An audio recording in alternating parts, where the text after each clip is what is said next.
Hey, to find your Jabra Elite 8 active, first of all, you have to actually open your Jabra Sound Plus application, then click on the settings in the right upper corner. Then you have to scroll down and move into the Find My Jabra. Then when you've got this popping notification, just accept it. Go into the phone settings, and from the Jabra Sound Plus application, you have to actually open the permission. And from this, we have to actually grant this location access all the time. Then we have to go back. And as you can see, thanks to this, we can actually locate our earbuds.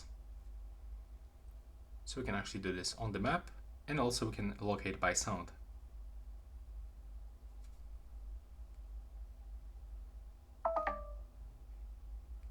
And now your earbuds are making sound.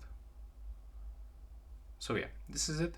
Right now, please subscribe to my channel and see you in the next one.